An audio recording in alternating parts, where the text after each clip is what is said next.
Born in 1898, Clive Staples Lewis, better known as C.S. Lewis, was one of the intellectual giants of the 20th century and arguably one of the most influential writers of his day.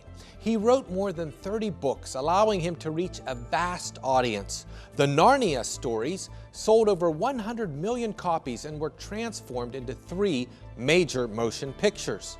Our guest will reveal intimate details of his life and his concerns about scientism and the modern theory of naturalism, often called Darwinism. Coming up on today's edition of Origins, C.S. Lewis with Dr. Jerry Bergman.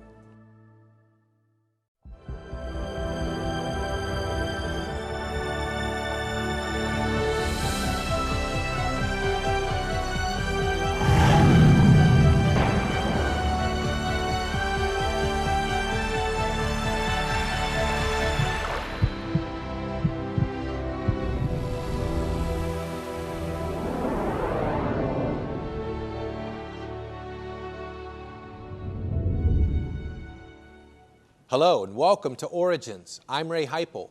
We have an interesting show for you today. Our guest, Dr. Jerry Bergman, has 9 degrees, including 2 PhDs in the area of science. He is a scientist, public speaker, and as a college professor has taught for over 4 decades. He is also an award-winning author of over 60 books, and his work has been translated into 14 languages. Jerry holds the distinction of being our first guest on the Origins TV program, which premiered in 1985. Welcome back to the program, Jerry. Thank you. It's great to be here again. I'm really excited about our topic. We're going to be talking about C.S. Lewis, one of my favorite authors. And one of many, many, many people's favorite authors. And that's one reason I decided to do the book, because, in fact, one of my most popular books I've written is on C.S. Lewis, which shouldn't surprise me because so many people have read or were read to his books. And most people don't associate C.S. Lewis with creationism or with evolution, do they? No, most people, in fact, it's commonly believed that he was a theistic evolutionist. And where that idea got started, I don't know, but as I read more and more about C.S. Lewis, I realized that he is not only a creationist, but a very, very effective anti-evolutionist. Well, I can't wait for you to show us that. Let's get right into it. You see a Time magazine here with his picture on the cover. He had got a lot of press because of his work and his writing primarily. One problem is he didn't sit there and talk about vestigial organs or genetics or areas like that. He wrote articles and poems which have so much insight you have to think about it, which I guess is true of much of what he wrote about. You have to think about it. He says, for example, "Lead us, evolution, lead us, up the future's endless stair. Chop us, change us, prod us, weed us, for stagnation is despair. Groping, guessing, yet progressing, lead us, nobody knows to where." Yeah. You think about it, that Yep. really is evolution. Yep. If you know and understand evolution, that really in many ways describes it. Where's evolution going to lead us? Where are we going? How are we going to be evolved, or where, why, 100 years from now? Nobody knows. Many, in fact, they say humans stopped evolving. Well, why? 10,000 years, what could we evolve into? These are kind of things that Lewis thought about when he did, I'm sure, when he did his poem. Okay, his importance. He is by far one of the most popular authors that ever lived. Few succeeded as he has in causing Christianity to be discussed seriously and publicly. A survey of 101 church leaders, for example, found his book, Mere Christianity, was one of the top 10 most influential books they have ever read. Even to this day. Even to this day, even though he's passed away many years ago. The best-selling Christian author of all times. In fact, I wrote a novel, and I quoted one sentence from C.S. Lewis. And my publisher said, "You've got to get permission." One sentence, permission. Why? Because he is not only highly quoted, but highly exploited.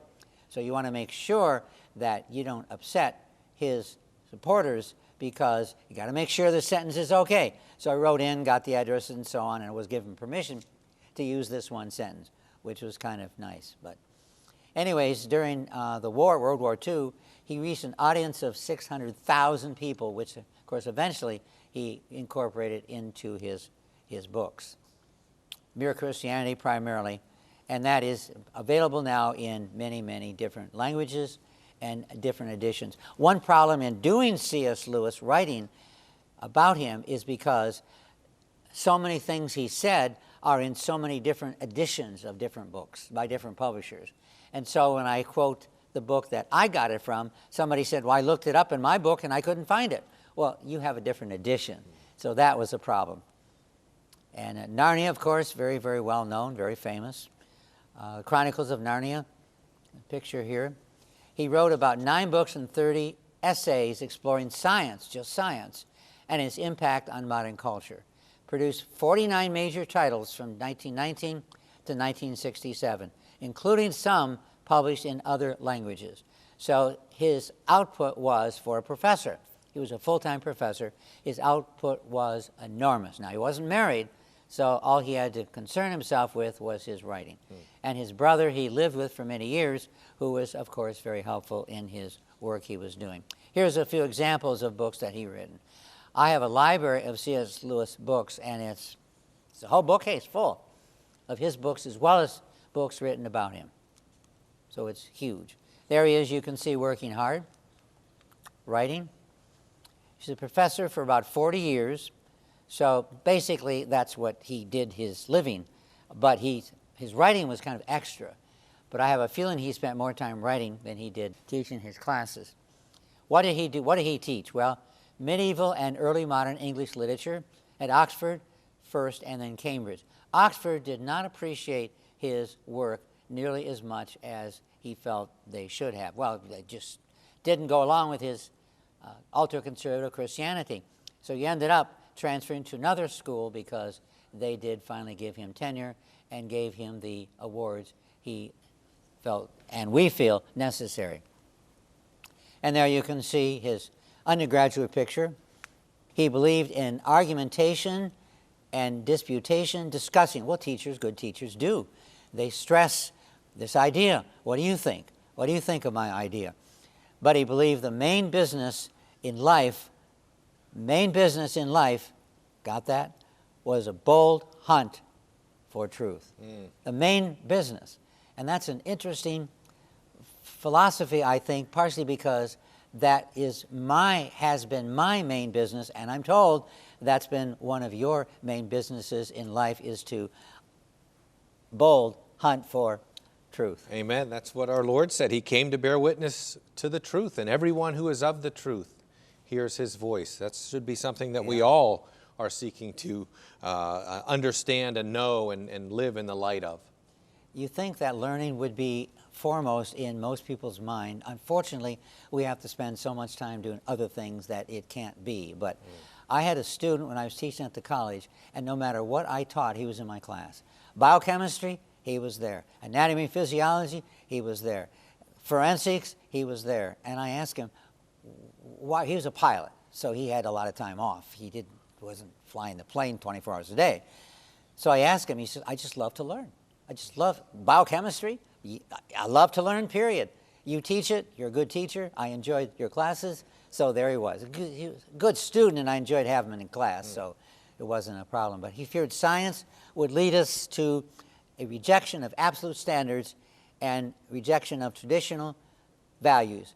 And so that's one concern he had, which led him into concerning his views about evolution. And that's not what we would call true science, but the misuse of science could be used for those things. Oh, yeah. He loved science, loved to read about science, but of course that wasn't his main focus. But tragically, his premature death at age 64 from kidney failure and high blood pressure was due to, unfortunately, smoking. He was a heavy smoker. But many academics, many people, period, then were heavy smokers. Well, could you take us up to the board, Jerry? Be glad to. Here you can see his picture of Lewis working hard. C.S. Lewis versus the new atheist. He was concerned a lot about atheism for a number of reasons. Well, it leads us away from the truth, from Christ, etc. I think he was concerned also because so many of his colleagues at the university were atheists. So he spent a lot of time, or some amount of time, debating, discussing these issues with his colleagues. And some of his quotes are excellent. One which I like is, if no set of moral values, ideas were truer or better than any other, there would be no sense in preferring civilized morality to savage morality or Christian morality to Nazi morality. He had a lot of things to say for good reason against the Nazis, but it's intriguing that one of his concerns was Christian morality is superior, better, and he talked about extensively why he concluded it was indeed better. And one, of course, thing he brought up here was the Nazi morality. That Nazi, they had morality, they had very strong values, but one of the values was, which of course Lewis was concerned about, one of the values is that there are some individuals who are better than others. There are some races that are better than others. And as we know now that Nazism, one of the main focuses of what they were trying to do was eliminate inferior races based on Darwinism and evolution. And Lewis knew that, and a lot of his writings indirectly mention that. He was not one to in-your-face type of presentations. He used backdoor techniques to get you around to the front door very effectively, I might add, and that's one reason why he is so popular. Okay, he was one of the most important Christian apologists of the last century, according to one evaluation. He taught at Cambridge University, one of the leading universities in the world, since 1954. Towards the end of his long career, he concluded that the modern theory of evolutionary naturalism, often called Darwinism, in honor of the man who was one of the most important modern popularizers, that was, of course, Darwin, popularizers of evolution, and one of the most destructive, he said, one of the most destructive ideas ever foisted on civilization. And of course, the main example we're aware of now is Nazism, but there are other ideas that were very destructive of civilization that Lewis was concerned about. One of his many conversations that he had shows you the problems he had with Darwinism. And when asked, the group he was with was asked, who would you like to meet? And if you could meet anybody that ever lived or living today, who would you like to meet? Lewis said he would like to meet Adam. And Helen Gardner, who was agnostic, I assume, told Lewis, if there were really someone we could name as the first man, he would not be Adam. He would be a Neanderthal, ape-like figure whose conversation she could not conceive of as finding of interest. And then right away, Lewis thought, wait a minute. Stony silence fell on the dinner table. And then Lewis said, I see we have a Darwinian in our midst. Helen Gardner, who is a professor as well at the university, said, and interestingly, she never was invited to one of Lewis's get-togethers again, showing how strongly he opposed Darwinism. Now, we use the term Darwinism to apply to evolution because evolution's a broad term. We evolve. We get older, we evolve. Ideas evolve. Things evolve. Flat-screen TVs has evolved. So he wanted to make sure we're talking about the idea of humans evolving, and therefore, since Darwin originated that well-known theory, then we just call it Darwinism. So Darwinism is really synonymous with evolution. There we can see he is working. He spent much of his life working. He loved to write, he loved to read, and that's what he did with much of his life. Why evolution is important? Well, because, one of many examples, 93% of members of the America's most elite body of scientists, the National Academy of Science, 93% are agnostics or atheists. And Lewis, as a professor at Oxford and Cambridge, both places he taught at for his career, was important because he realized that in many universities, atheism or agnosticism dominates. And so in many ways, much of what he wrote responded to the dominance that this view was at his university. And in America, at least, and Britain, at least back in his day, close to the exact reverse is true. About 93% are believers in God, and about 70% at that time were creationists, and now evolutionists and atheists were about 78% of the American population back then, average. And so therefore, what was true in Britain, in the university, among the elite scientists, was the opposite of what is true in America. And Darwinism explains design without a need for a designer.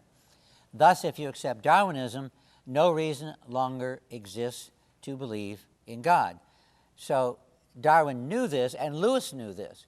He knew that Darwinism is the doorway to atheism. And much of his writing, indirectly, he was not an in-your-face kind of writer. Indirectly, he helped people understand, indeed, that Darwinism is a problem because Darwinism is the doorway to atheism.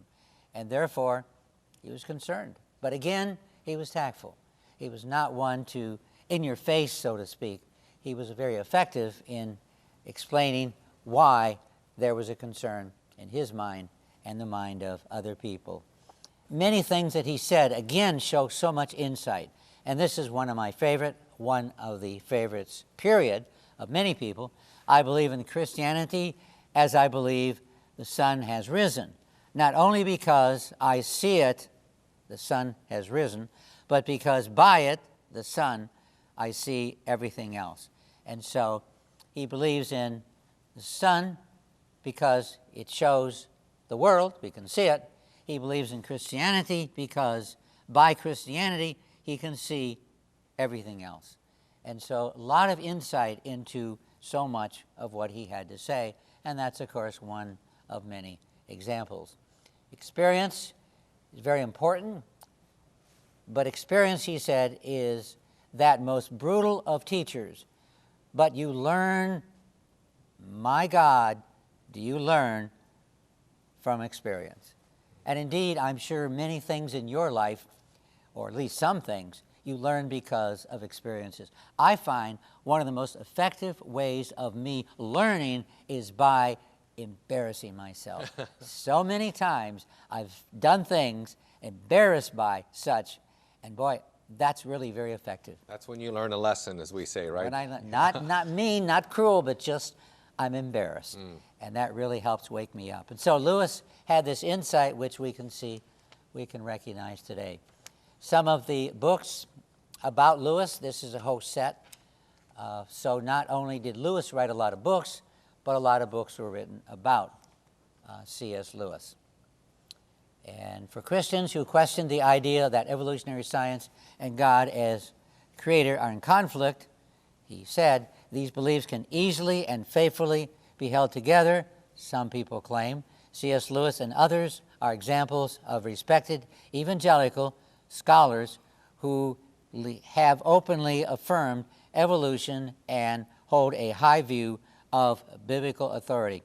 This is a claim which is commonly made, which clearly has to be rejected because, indeed, C.S. Lewis was not a theistic evolutionist. And I find this book that I wrote on C.S. Lewis, ironically, is one of the most controversial books I've ever written.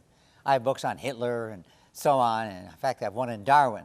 And I would think they would be the most controversial, but they were not. The book on C.S. Lewis is one of my most controversial books because so many people believe he was a theistic evolutionist. It's widely believed he was a theistic evolutionist, but he clearly, as I document in 2 books now, he was not. He was not a theistic evolutionist. C.S. Lewis wrote to a friend, evolution is a central and radical lie in the whole web of falsehood that now governs our lives, showing how strongly Lewis realized that evolution is a major, major problem. So what is evolution? Science of evolution is a theory about change. Beyond that, it's a theory of basically, as one title of a book that I have, a textbook, was From Molecules to Man. That is the best definition of evolution. Mark Twain said, this is well done, "There is something fascinating about science. One gets such wholesale returns of conjecture out of such a trifling investment of fact." And boy, indeed, now Lewis didn't say that, but he would certainly agree with that. We have to stop right there, Jerry. We need to take a break. Okay. Stay with us. We'll be right back after these messages.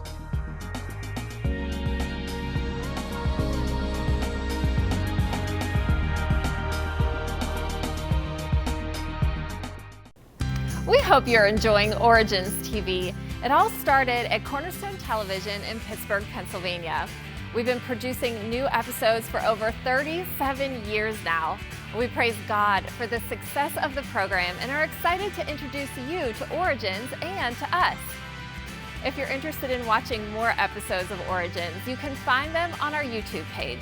Simply go to YouTube and search Cornerstone Television Network.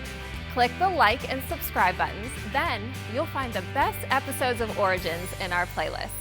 You can also visit our website at ctvn.org/origins. One more way you can stay connected with us is to subscribe to our free monthly Hope Today newsletter, which you can do from our website. And if you have any questions, call us here at Cornerstone Television at 888-665-4483. We'd love to connect with you. Thank you for watching.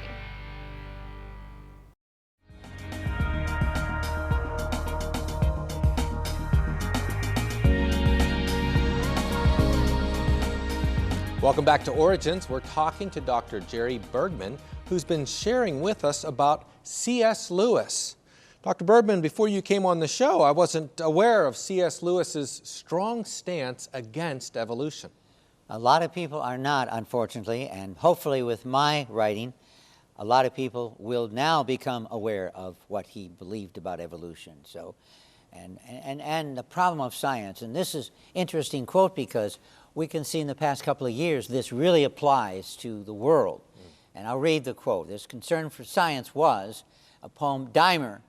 Okay, he offered a nightmarish vision of a totalitarian state that served scientific food and chose for eugenic reasons who should mate. Well, this is way in the past. What happened recently that brings this to today? And that is, we can see with the COVID vaccine.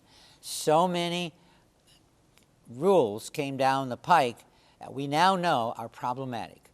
And so, which surprises me because I have a master's in public health and pretty much did a good job covering, indeed, how we should deal with these things. But all too often, they did not deal appropriately with the COVID issue, and therefore, we end up with 2 or 3 lawsuits. I understand one where they fired a bunch of nurses, and the nurses are going back to court and saying, look, we were fired for taking a stand, which now is supported by science. And they were upset, and the court, we'll see how they rule, but my guess is you're going to have a lot of lawsuits against the government who pushed by totalitarian means the rules that they felt were appropriate. A good example is masks. We know now that masks had very little effect on dealing with the problem. In fact, obviously it's worse in some ways because masks cause hypercapnia, too much carbon dioxide, and that is a major issue which contributes to development of COVID because you have less lung capacity. So that turned out to be a problem. This is his wife. C.S. Lewis did marry later in life, and this is a picture of her. She was a fellow writer as well. And there you can see her children, which in essence Lewis adopted. When she died, it really changed in many ways Lewis's life, and he wrote a whole book called A Grief Observed about his wife. And it's interesting that he fell in love with her much later. She actually came from America and wanted to meet him, etc., and wanted to stay. And to stay in Britain, she had to make certain arrangements, which in essence ended up them spending a lot of time together. And of course, they ended up marrying. And Lewis was far more affected by her and her loss than he expected. My concerns ended up writing 2 books. One is kind of the Reader's Digest version called C.S. Lewis Anti-Darwinists, and the new one just came out a couple of months ago called C.S. Lewis's War Against Scientism and Naturalism. And I go into much more detail. It's 3 times as large as my first book, much more detail about basically the strong beliefs he had relative to totalitarianism with science and also especially with evolution. So really was a focus of much of his writing and much of his work. I like that word that you use, scientism. You know, on this program, we are not against science. We believe in science. We agree with science when it's done rightly, when it's done according to what the evidence actually says, and not when it's warped into some system that we just want to believe because we don't want to acknowledge God. A good point, and Lewis recognized that and really stressed that science was important, etc., but when science moves beyond where it should be, that causes a problem. Well, Jerry, I want to thank you for being on today's program. I really appreciate it. Thank you, Muntz. And thank you for joining us. C.S. Lewis remains a well-known and popular Christian author many decades after his death. Christians and non-Christians alike often show respect for his writing. He has written fine literature, they'll say. They make movies about his books.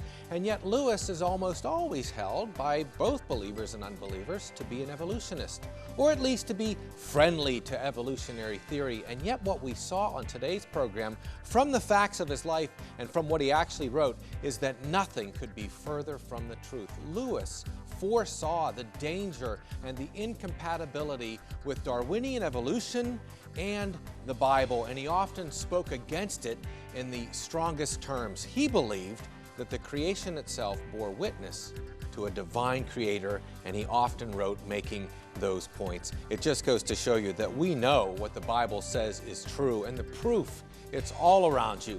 If you enjoy Origins, we sure could use your help to keep this creation television program on the air. Your support, both prayerfully and financially, make a big impact. So let's work together to reveal how awesome our Creator truly is, and we'll see you next time right here on Origins. Thank you for watching this edition of Origins. For a DVD of this series, you can order online or send a $12 donation to cover shipping and handling and write to Origins Program number 2502, Cornerstone Network, Wall, Pennsylvania, 15148. This presentation was made possible by the faithful prayers and financial support of you, our Cornerstone family.